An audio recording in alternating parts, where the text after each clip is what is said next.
بناو يادي خواي قوري مهربان. بسم الله الرحمن الرحيم. لو أنزلنا هذا القرآن على جبل لرأيته خاشعا متصدعا من خشية الله وتلك الأمثال نضربها للناس لعلهم يتفكرون. بنراني عزيزو خوشويست خوشحالين كالبرنامجي نوع لجير ناونشاني بهرمندان بخزمتي ايوي عزيزو خوشويست دقينوا لبرنامج بهرمندان دچينه خزمتي او كساني كتمني خويان لقل قرآن بسر دبن ولا قرآن بهرهايكي زوريان بردوا تابزانين هاوربون و هفالبوني قرآن چه ديار ديكي پي بو مروفايتي چن خلقيك هاورمان بن بو اويك لقل يكيك لبهرمنداني رجهلاتي كردستان او جنابي كاك ناصري تمرخاني لآواي وزماني سر بشاري ديوان دره وتويجك اكين هيوادارين كلم وتويجا كالك ورقرن. جنابي مامستا ناصر خوشحالين ك لخزمتي ايوي بهرمندي قرآنين ولم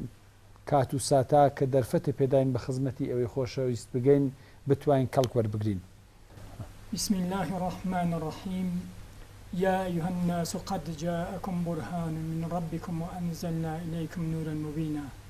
أي مردم بو إيوي للاين الله رب العالمين أم قرآن في روزا كنوري هدايته رينمونية بو إيوه خلات كراوة بخيرات تنتان أرزكم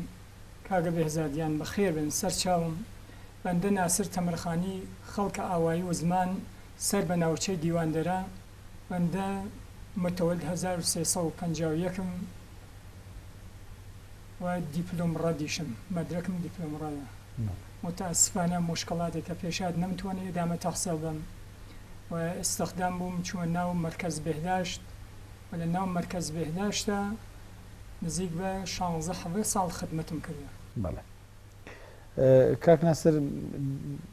ايا هاوكاد لقالك درسي مدرسة خويندوه درسي قرآن وحجة وامانش خويندوه يا نخير متاسفانه من دوران ابتدائي وراهنمائي وحتى دبيرستانيشا شتي بنا القرآن تدريس ناكره لمدارسها. والله من دواي چندين وچند سال كاشخو علاقم فقط بقرآن بو لا رمزان 85 واقعا تصميم بكار كتابة قرآن قد ولا بخواب زيادة من مدة 3 مانگ و 17 روزه 30 جزء كامل كتابت كردم. بله. چون بو که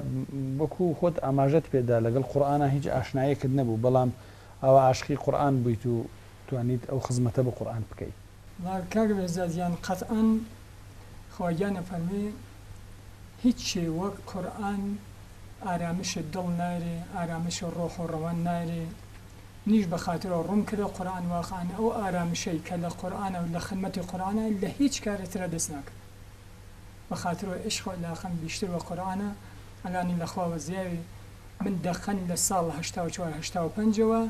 1 ثانية و 1 دقيقة لقرآن جيانا بومته. الحمد لله. كاك ناصر آية جنابت هر لأول وزعت آوهابو يعني أمن خوشيند لقلابو يا أويك بيش هاتيك وهي كركا نخير كاك حاجة من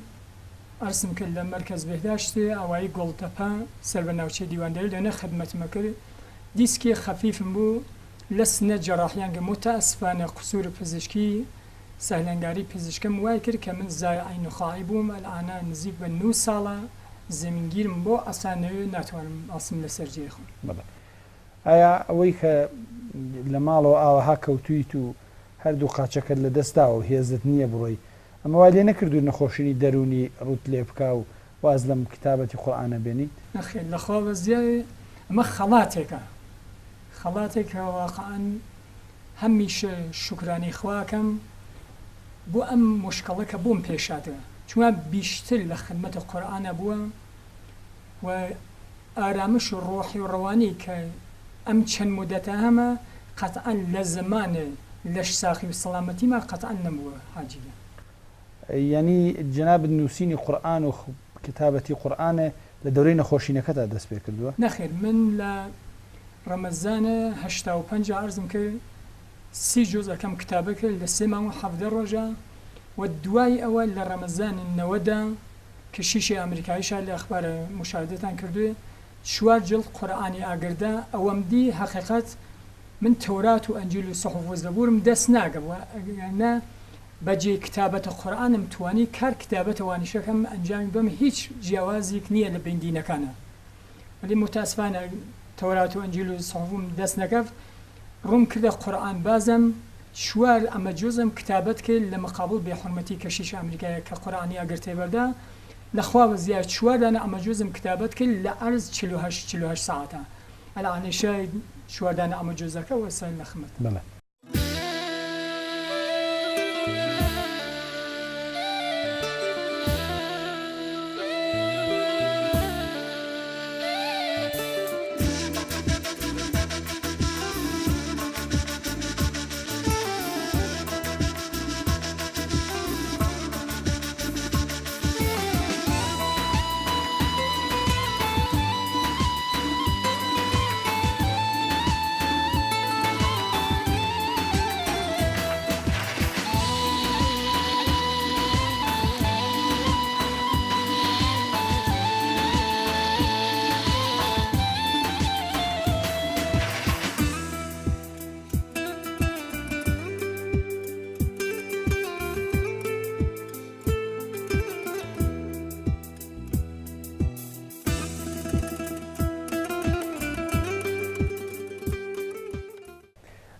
کاک ناسر لای کێ فێری قورئان خوێندن بووی؟ وەڵام من متاسفانە لە وەختێک کە گەرەکم و کار کتابەت و ئەمە قورئان ئەنجام بەم زۆر جێلچم وەلی هیچ کەسێ نەوی کە واقعان حامی و پشتیوان مێ لەم کارە بەغێر از محەممەد ساڵح شافعی ڕەزا و ڕەحمەت خوای لێوێ کە فەوتی کرۆ بەنێخوا زاوامان و چمە خمەتی شاید بیژم نزیک 20 دقەیش بیشتر لەوە نەوت تولی کێشە لە خمەتە و بەنێخوا بووم وا ڕاهنماییمی کرد کە توانیم بدونە هیچ دەغدەغەی فکری کار کتابەت قورئان شڕۆکەم و بە ئومێد خوا گیان بە پایان و هیچ مشکڵێکیش نەوی لە کار کتابەتەکەمان لەخوا بەزیاد یعنی خۆت هیچ مامۆسایەک نەبوو بۆ نووسینی قورئان یعنی خۆت دەست حاجی گیان لە ئەوەڵە ئیبتیداییە وەختی چوومە مەدرسە کار خەتاتی و نەقاشی و کارێکم ئەنجامەدا معەلمەکان تەعەجوبیانەگەیان تو دەرست نەخۆنێ چۆنەمانە قەتعەن شتێکی کە ئەمە هەدیەکی لە تەرەفی پەروەردگارەوە منیش بەخاترەوە بیشتر ڕوون کردە کار کتابەت قورئان و ئەهدیشم کردە لە هەر نقطەیەکە چ لە ئێران بێ چ لە عێراق بێ چ لە ئەمریکا لە هەر نقطەیە لە جەهانە کەسێ بێحورمەتی کاوە قورئان من ئەهدم کردە یەک دانە ئەمە جوز کتابەت کرد. بەڵێ تایسە چەند کارتان کردووە کاک ناسر جەنابتان؟ 30 جۆزم کتابەت کردەیە 4 دانە ئەمە جۆزم کتابەت کردەیە 6 جڵدە حەدیسە و بیشتر لە 1600 تا 1800 تابڵوی ئاياتە قورئانی خەت نەقاشی کارم کرد. بەڵێ ئایا ئەمانە هیچ کەسێک پشتیوانی لێ کردووی کە ئەم کارانە بکەی لەم حەدە زۆرە ئاوە هاتێەوە چووی بۆ کتابەتی قورئان؟ نەخی متاسفانە شاید شتێ ئەرسانکەم باوەڕکردنی کەمی مشکڵن من دەرخاستمدا ڕیاسە جمهوری دەرخاستمدا ڕەهبەری متاسفانە لە وەختێکا وامیان بووم نووسی و چوومە بەربانگ وتیانەوە 250,000 تمەن تەکتومەنیان بۆت نووسە بۆ کار کتابەتەکە بۆ چاپکردنی قورئانەکە نیش وەختێت میشام کرد واقعا ناگەیا کە فقط پوشە و مەدارکی کە بیۆم تەحویڵ بانگی بم ئەو 250,000 تمەنەوە ئەچووە دوایەشە خۆم لە دیفان خۆم کەوەوەتی بەخگەم هەزی نەکردێ بەڵێ متاسفانە یعنی کەس حمایەتی لێ نەکردووی گلەیە کە هیچ کەسێ حمایەتی نەکرد نە فەرهەنگۆشاد ئیسلامی نە ئۆرگانیە لەتر هیچ کوێنێ حمایەتی نەکردە. کاک ناسر ئەم یعنی ئەو کەس پشتیوانیت لێ ناکە بۆ خۆشت وەزعی جسمانیت ئابم شێوازەیە هەر ئەم قورئانە بۆ زاخاوی دەرونی خۆت ئەنووسیتەوە کە ئاوەها بەو هەموو ینی بێ ئیمکاناتی و بێ پشتیوانیە تا بە ئێستا توانیت ئەم هەموو ئەسەرە بخڵقێنیت؟ کار بێزادیان نەخواوە زیاد بنیامەشێت لە بێ ئیمکاناتی و لە بێ وەسایلیە بتوانێت شتێ جوان دروستکە و شتێ بخڵقێنی نیش لەخواوە زیایی شاید وەسایلەکان ناو نمایشگالە دام نییە کەسێک لە هاتنێتم لێ تەعجبیان گەوتیان باوە ئەم وەسایلە چۆن توانیتە کە ئەم کارە لە ئەنجامێ لەخوا زیای لە نەهایەت بێئیمکاناتی بێوەسایلیە کە من توانیمە کار کتابەتەکە ئەنجام بەم کە واقعەن نمونەیەشی لە هیچ شوێنەکان نییە. بەڵێ خەڵکی ئستیقباڵیان چۆنە لە کارەکانت؟ وڵا لەخوا زیای ئستیقباڵی فرە گەرمیانە نمایشگاکانە لە دیواندەرە نمایشگام نێدا لەبانە نمایشگام نێدا ئەو جۆرەی کە مردمەهات حقیقەت من خۆم ئینتزار ئەو منەوە تعجب مەکەی کە واقعەن فەوج و گروه هاتن ناو نمایشگا بازییانە کرد لە کارەگە و دەستخۆشییان عەرزە کرد. کاکە ناسر ئەوەی کە جنابت باس کرد 10 ساڵە لەگەڵ قورئانە ئەژیت، چ کەڵکێکت لە قورئان وەرگرتووە؟ چ ئیسفادە و بەهرەیەکت لە قورئان وەرگرتووە؟ وڵا کاکە حاجیگیان لەخوا بەزیایە ئەو کەڵک و بەهرەیە کە من لە قورئان گرتمە هەم بۆ خۆم هەم بۆ خانەوادەم هەم بۆ ئەترافیانم لەخوا وەزیایت سەربەرزی فرە گەورەز چون واقعا توانیمە مەخسوسەن قشر جوان لە ئێمڕۆ متەئەسفانە فرە دوورکەفتینێسەوە لە قورئان و لە سونەتەکان ڕەسوڵڵاهیان وەلی لەخوا وەزیایە شاید 50 تا 60% لەو جوانە کە خۆم خاهانیمە بگەڕنە بۆ لای حەدیث و قورئان لەخوا وەزیایە لە خمەت قورئان و حەدیثە. جیاوازی ژیانی پێش قورئان و هاوڕێی قورئان و جیاوازیت لە دوای ژیان لەگەڵ قورئانە چ فەرقێکیە؟ چ جیاوازیەکی هەیە؟ جیاوازەکەی وە زوان تەوسیف ناکرێت کاگەم پێ بنیان بێ واقعەن وە زوان بیژێت قەتعەن زوان قاسرە لێ چون ژیان بێ قورئان واقعەن زلەتە ژیان نییە. ئەگەر ژیانێ تەک قورئانە بێ و تەک سونەتەکان ڕەسوڵڵاهیانە بێت واقعەن هەمایی سەربەرزیە بۆ دنیا بۆ قیامەتمان. کاک ناسر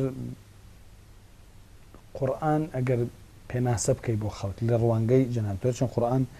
خۆی ناساندووە کە قورئان هیدایەتە قورئان نورە بەڵام وەکو کەسێک کە 10 ساڵە ڕەفیقایەتی قورئانەکە شەو ڕۆژ و سەدان ئەسەری قورئانی خوڵقاندووە ئەگەر بی پێناسەی قورئانکەی بۆ خەڵک ئەڵێی قورئان چییە؟ هەرسم کە بە زۆن ناوێت بنیام تەوسیفیە واقعەن سەختە من لە جیۆڕێ ئەوشە نیم کە بیژم قورئانەوە تەوسیفکەم وەلی لە مەبەسمەچیت لێ حاڵی بووە لە بیرەوەری خۆمای شتێکە لە قورئان گرتمە شتێک لە حەدیث گرتمە نە لە کتێوە نە لە داستانیێلتە لە هیچێکان ناتوانی چونکە شیرینترین داستانیێل قورئانیە باشترین تەنزیەلێک کە بیژیت باشترین ئشارەلێک کە بیژی لە قورئانە هەست لە هیچ شتێترا نییە. کاک ناسر ئەوەی کە فەرمووت هیچ یعنی خۆشیەکە لە قورئانە هەیە لە هیچ شتێکی ترا دەست نادا خۆشترین لەحزەیەک کە یعنی وەکو بڵێن یا بیرەوەریەک یا شتێک خۆشترین بیرەوەریت ئەم 10 ساڵە کە لەگەڵ قورئانە ڕەفیق بووی چ بیرەوەریەکە؟ کاکە حاجیگیان بیرەوەریمەوەی لە وەختێ کار کتابەت قورئانەکە بووم شەوی دووشەمە بوو لە مانگی ڕەمەزانە ڕەسوڵڵاهیان هاتە خەون واقعەن گەورەترین هەدیە من لە خوا دێ گەورەترین بەشێک کە لە خوا ئینتزارم بۆ خوا پێدا لە خوا بەزێ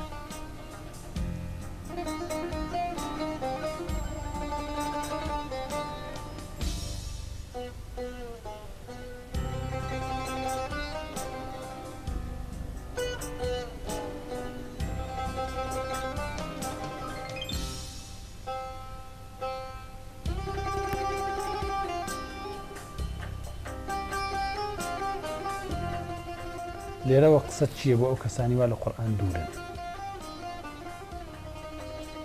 تەنیا قسەمە وەسە کە ڕووکەنە قورئان و ڕووکەنە حەدیثەکان ڕەسوڵڵاهیان قەتعەن سەربەرزیە بۆ دنیا و قیامەتیان خۆشبەختیە بۆ دنیا و قیامەتیان هەر کەسێک لە قورئان دوورێ واقعەن ها لە زەلالەت و گومڕاهی تەواوە ئەگەر واقعەن هەر عەبدێ ڕووکاتە قورئان لە هەر سن و ساڵێکا بێت گەورە و بچووک ناناسی قورئان واقعاً ئارامشی ڕۆح و ڕەوانی کاتە بنیام هیچ شتێتر ناتوانێت ئەو ئارامشە لە دڵ بنیامان ئیجاد کرد.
کەک نەسر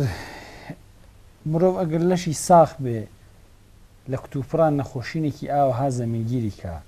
شەلەل و فەلەجەیەکی بۆ دروستکە لە ماڵەوە دایخە زۆر قورسە لە باری ڕۆحی و ڕەوانیەوە ئینسان زۆر یعنی ئەم قورئانەیە وا هەستەکەم کە جەنابتی تا ئێستا ڕاگرتووە ئەسڵ ئەڵێ نەخۆش نیت ئەو هەموو ئازارە ئەو هەموو ئێشە تەحمل ئەەکەی ئایا جگە لە قورئان هیچ شتێکی تر لە ژیانە ئەتوانێت ئاوەها ئینسان زاخاوی ئەو هەموو ناڕەحەتی و ئەو هەموو مصیبەت و ناخۆشیانە بکات ئەجیان شتێکدا ئەسکەم شاید باوەڕکردنی سەخت و دەفعی کە چوون بوو تاران لە بیمارستانە بەستەری بووم بەنێ خوای هات سەرەتانی مری و شلانگیان لەسەر مریادانیا بەنێ خوا غەزاین لە تاریخەوە ئاوی ساندیس هەزار دەفە پاڵفتیانەکە دوای ئەستفادەی لێ کرد پرسی لە من وتی جوان مناڵکەنی وتم دیواندەرە وتی خود دیواندەرە وتم دێهاتە ئەترافی وتی دێهاتەکان کامیان ناوی بووە منیش وتم وزمان گۆڵتەپە گاوەشە لە زەڕینە ناو دێهاتەکان وتی من خۆمە و منتەقە هاتمە ناڕەحەت نی لەوە کە ئەو جۆرە ئەم مشکڵتە هەست نیژ ئەرزم کرد حاجی نەوەڵا لە خوا بەزیاوێ لەسەر ڕۆژێکەوە ئەم مشکڵمە بواتەیە نە نوێژم فەوتیا نە ڕۆژم فەوتیا نە قورئان خوێندنم فەوتیا و ئارامشە خاسێ کە قورئانەیات ئەلەتیشی ئەوەسە کە هەمیشە سەرزەندە و سەرحاڵم و نەخۆشیش ناتوانێت هیچ زەفەرێکم پێ وایە لە سایە حەمدی خۆ الحەمدولله کەک نەسر ئەم نەخۆشانە قابل عیلاجەیان نە بەڵام متاسفانە لە ئێرانە نە بەڵام لە خارجە بەڵێ سلولە الحەس بوویایە هەڵێگرین تەزیق ناو نخایەکەن چوە من زایای نخای بۆ ڕێدگی نخا ئەمەس دکتۆرەکە لە حین ئەم مەڵەکەمە دووچار ئشتبا و لەغزشی بوو کە دای لە نخا ئەم بۆ ڕێدگی نخا ئەم هەست لە ئێرانە ناتوانین بەڵام من چوومە یەزد لە خمەت دکتۆر ئەبریشمە ئازم کرد ئەمارای و ئەمانێدی وتی توە توانی یان لە سوئیسا یا لە ئەنگلیسا یا لە ئەڵمانە 100% ئەم مشکڵتوە بەرتەرەفێ چون من ئوفتادگی دوو تەرەفەی مچ پام هەست سێ ڕۆژ دوای ئەمەڵەکەشم کاموان ئوفتادگی مچ پامدا تەرەفە ڕاستم لە زانمەوە لە کەمەرمە بەرە خوارە تەرەفە چەپیشم لە زانمەوە بەرە خوار وەختی نەوارە ئەسەبە ئۆزۆلۆمانیە گەوتی تاگە ئوستاد خۆی قسێکی لەمەنی ساوتی بەڵێ ئەو بەنێ خوا کەەوە شرایەتی ئاوەسە ئەتوانی وواکر حرەکەتکە بەڵێ ئەتوانین نەتیجەگرێت 100% نەتیجەگری بەڵامی تر هەزینەکەی سەمین واقعان بۆ خۆشم جۆنێ متاسفانە نەمتوانی تایسە هیچ کەسی هاوکاری نەکردووی بۆ ئەوەی کە مشکلت هەل ببێت نەخێ متاسفانە من خۆم کارمەند دانشگا ئۆلم پزیشکیمە لە وەختێکە بۆ جۆریشمە پێیان لەسا ئەو وەختێشەوە حتا ناویشمیان شاید نەوەردوێت لەنە ناو دەفتەریانە نە لە حزور و غیاب یانە نە لە سەرکەشیەوەمانیانە متاسفانە هیچ کەسی هاوڕێکی لەم نەداسە و تایسەیش خەبەرێکیان لێم نەپرسیە نەلانە نزیک بە 9 ساڵەکان مشکڵمە بپێشات ئایا مؤسساتێکی یعنی ئەهلی خێرخوازی یا ئۆرگانهایەکی دۆ تایسە کەس هاوکاریەکی نەکردووی بۆ نەخۆشی نەکرد بۆ چاپی ئاسارەکانت خەڵکی عادی و نەخۆشیم ئەوە مهم نایگرم کاگە حاجی ڕاستگەرەکان وەێ بۆ چاپە ئاسارەکان متاسفانە ئەوە نییە بیژی باستابێشی نەویە شاید لە تەواو شبەکە لە جیهانە پەخشیان کردسم ئاسان منە ئەوە نییە بیژی شناختە شدە نییە لە کولی شبەکانە پەخشیان کرێت شبەگە لە عەرەبی شەوە لە فارسی ولی متاسفانە تایسە کەسێ نەویە بتوانانی واقعا حامی و پشتیوانی بۆ چاپ قورئانەکان بۆ نەخۆشیەکەیشم نەخێت تایسە کەسێ ئەو کاری نەکرێت فقط یەک مورد بەنێ خوای بوو مناڵ دوبەی بوو بە نەزەرم عەرەب بوو هات مزڵ و شتەی دروستەکە لە منتقەی کورساناتە لەناو گوشی ڕەفیق و دۆسیان بەروبەرە ئەم سری لە ئەمە جۆزەکانی دوی هات وتی ئاغا هەزینەی ئەمەڵەکەت هەر چەنێ بێ من ئەیمە بانشا و قبول یەکەم فقط دانین لە ئەمە جۆزەکانە شێبێتەمە وای حتا نەم هێش زیارەتیشی کات وتم تواتیتم ماڵ نەمتەکەکەیت قورئان بۆ فرۆش ناتە ئەگەر بوتایە هەدیە بیە و دڵ و وەگیان سی جۆزەکەیشی بوتایە هەدیە مەکەوێت ولی ئەگەر بە خاتر پۆڵە نەخەمین بە خاتر پۆڵە و کارم نەکرێت ئەگەر بوتای کتابەتی کە هەدیەکە پێم ئەمنیە بان چاوەگان هیچ مشکڵێن ولی ئەو وایوت حتا نەم هێش دەستی لاتە قورئانەکە زیارەتیشی کرد گەورترین ئاواتت چییە کاک ناسر؟ والله شاید مردم فکر کەنە بیژن حاجیان شفای لەم نەخۆشیست نە شاید اشتباه فکرکەنەوە من فقط ئاوات و ئارزوومەوەسە ئەسەرەکانم بگەیتە چاپ وە سەربەرزە دنیا و خیامەت کاک ناسر جنابت لێرەوە وەکو خزمەت گوزارێکی قورئان وەکو کاتبێک لەلا وەکو نەخۆشێک کە هەموو ئەسەرە جوانت خوڵقاندووە چ قسەیەکت هەیە بۆ گەنجان بۆ لەش ساقان بۆ نەخۆشان کە لە ماڵەوە کەوتون وتەی جنابەت چیە لێرەوە بۆ ئەوان فقط تەوسیە و نەسیحەت من ئەوەسێ بوو قورئان نەخۆش و ساخۆمانە ناناسی هەر کام لە هەر سندێکا لە هەر مەدرێکە لە هەر مقامێکە بێت قورئان گشتی یەکسان تمشا یەک چاو تمشای گشتێکە ئەگەر ئەون ستە قورئانە بگرن ڕەفیقی قورئان ون سەبر و ئیستقامەت لە بەرابەر مشکڵاتەدات تەقویەت ئێرادە و ئیمانەدا ببنیان مشکلات ناناسێ واقعان سەبر و تاقەت و حوسڵەیە بنیام کە واقعان لە بەرابەر هەر گونە مشکلات و ناڕەحەتی کە ئەتوانی وەک کێف پایدار بێت بنیام بە ئیمانەکە بنیام پایدارەکە لەسەر هەرچی کە بێژی لە هاوساییە لە دۆسیە لە ڕەفاقەتە لە هەرکانی کە بیژی ئشاری پێ بکەیت لە قورئانە ئشاری پێکریا و بنیا مەتوانێت بەهرەی لێ بگری واقعان بەهرەی شیرینی شاتە بنیا بەڵێ کاک ناسر مناڵەکانت چی ئایا هاوکارتن دەستبارگرتن لەم نەخۆشی ناکە خەریکم هەموو سەر شلۆقی و میوانت دێ و ئەڕۆی بۆ معرەز و نمایشگات بۆ دان شار و شار هاوکارتن یا مخالفی ئەم کارانەتن مال لەخواوە زیاوێ هەم خێزانم خوای لێ ڕازوێ هەقەت لێرە جێوەسە کە واقعان تەشەکر لێگم لە ئانە نزیک بە 9 ساڵە مشمە پێشاتە 9 سانیە و 9 دەقە لێم گیان نەبووێتەوە مەگەر ڕێتم بوو سەفەری بووە و نمایشگاومانە ئەینا هەمیشە هەمڕاز و هەمنشینمەوە وە کارێلێک کە ئەو ئەیکات لە دەرحەق منە لە وەخت کار کتابەتە لە وەخت کار تەڕاحیە هیچ کەسێتر واقعان سەبر و تاقەت و حوسڵی و کاریە نییە بەڵام وە نەهایە سەبر و حوسڵەوە هەرچی دەرخواستم بووە یەک ئان ماتڵمی نەکردە چون خۆم توانەیە و من یاسم کاغەزێ بێرم خودکارێ بێرم وەسایلە بێرم ئەو هەمیشە وەک مناڵی لە بەردەستما بووە خوای لە ڕازی مناڵەکانیشم لەخواوە زیای کوڕە گەورەکەم کیانوشی ناوە ڕشتەی گرافیکە بازم ئەوی شار هەمکاری مەکا وەلی نەمهێشتەوە هیچ ئەنوان تەرحی بەرنامێکم پێبن کە هین ئەوان ئەنجام بم چون من هەمیشە خۆم وتمە یەکدەس و یەکڕێ ئەڕۆم با کارەکانم یەکدەس و یەکجەهەت بێت کوڕە بچکتریشمانە داروشاوی شار ڕشتەی مهندسی معماریە بوو کرماشان قبول بووە کچی بچکرمەش وەناو پەریسا کلاس شەشم ابتدایی هەمویان هاوڕێکم لەخوا بەزیایە هەم لە قورئان خوێندنە لە تەواو کارەکانە لەخوا بەزیایە وە کتابەت ومانە شاگردت نییە کەسانێک قوتابیت نییە لەلات خوێنن وڵای چەند مۆردی بوو وەلی متاسفانەی تر دامیان پێنەدا و نهاتنەوە ئینا هەر لێرە چەند مۆرد وتیان شین تەک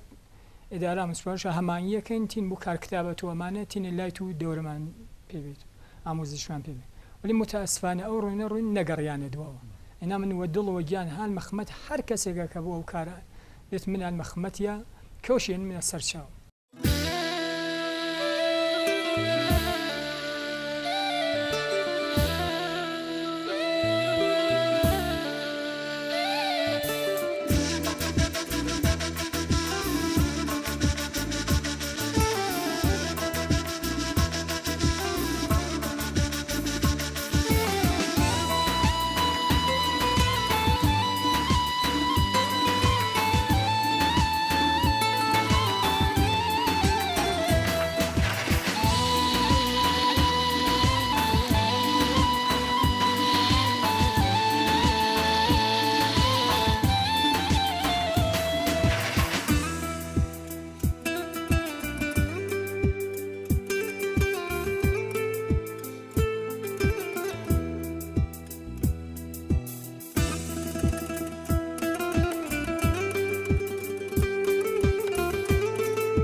کار و بەرنامەی داهاتوو چییە بۆ قورئان؟ وڵا ئەگەر خوا تەوفیق بە تەفسیر و تەرجمەی لە کولە تەفاسیر ئیستفادە بکەم بتوانم بە ئومێد خوا تەفسیرێک جوان و ڕێکوپێک لە خمەت مەردمادا ئینشاڵڵا کاری هیچ کارێکی بۆ کردووە هەر فەقەت وڵام متاسفانە من قبلەن کە لە گۆڵتە بووم لە وەختەشە هێشتا ئەمەڵم نەکردو لە کولە تەفاسیر ئیستفادەم کردو و تەفسیرێکم تاخر نووسوی سی جۆزەکە لێ متاسفانە سری کاتن بە هەر سوورەت بوو لە دەستمیان دەراوت و تای سێشە دەستمی نەگرێسە متاسفانە وەکو ئاخرین وتە جنابێت ئەگەر فەرمایشێک قسەیەکت هەیە بە خزمەتتان شتێ وا قبل عەرز نییە فقط ئاخرین تەوسیە و ئاخرین وتەیەمونەوەسە هیچ وەخت دووری لە قورئان و لە سونەتەکان ڕەسوڵا گیان نەگرین چۆن واقعەن ئارامشە خاص هاتە بنیا دەستان خۆش بێ مانو نەبوو تاکەیان مەمنونتم کە حاجیان ماندووتان نەبووشین و ئینشاءڵڵا خوای تەعالا تەوفیقت با زیاتر بتوانانی خزمەت بە قورئان بکەی و بەهرەی زیاتر وەربووی لە قورئان و ئەمە کەم نییە ینی وە کەسێک کە ئەم هەمووە باری نەخۆشین و گرانی ئێش لەسەر شانی بێت بەڵام خەریکی ئەم هەموو ئاسانانە بێ ئەمە هەمووی بەرەکەتی قورئانە کە شامڵی حاڵی جەنابەت بوو ئینشاءڵڵا خوای تەعالا ئەو بەرەکەتت بۆ زیاد کات و شامڵی حاڵی هەموو مسلمانانی دێشی مەمنون لێتان زەحمەتان کێشا خوا عاقبەت بە خێرمان کات بینەرانی ئازیز و خۆشەویست سپاس و ماڵاوایتان دەکەین تا ئەم کاتی بەرنامە هاوڕێمان بوو هیوادارین کە کەڵکتان وەرگرتبێ و توانی بێتان لە توێژەکەمان لەگەڵ جەنابی کاک ناسار بەهرەتان وەرگرتبێت بەرنامەی بەهرەمەندان چاوگەیەکە ئەکرێتەوە بۆ ئەوەی کە ئێوە بەهرە ببن لە ژیانی ئەو کەسانی کە بەهرەیان لە قورئان دەتوە هیوادارین کە هەموو لایەک بتوانن لەو کتێبەی کە خوا ناردوویەتی سبحانه وتعالى بۆ مرۆڤایەتی بۆی کە بەهرەی لێ ببەرن بەهرەی لێبین و هەموو لایەکمان تایە بەهرەمەند بین و لە ناو بەهرەمەندانە لە دنیا و لە قیامەتە نێوازە تا کاتی نەخوی بەرنامەیەکی تر هەموو لایەکان بەخوای وەردی بە هاوتاسێ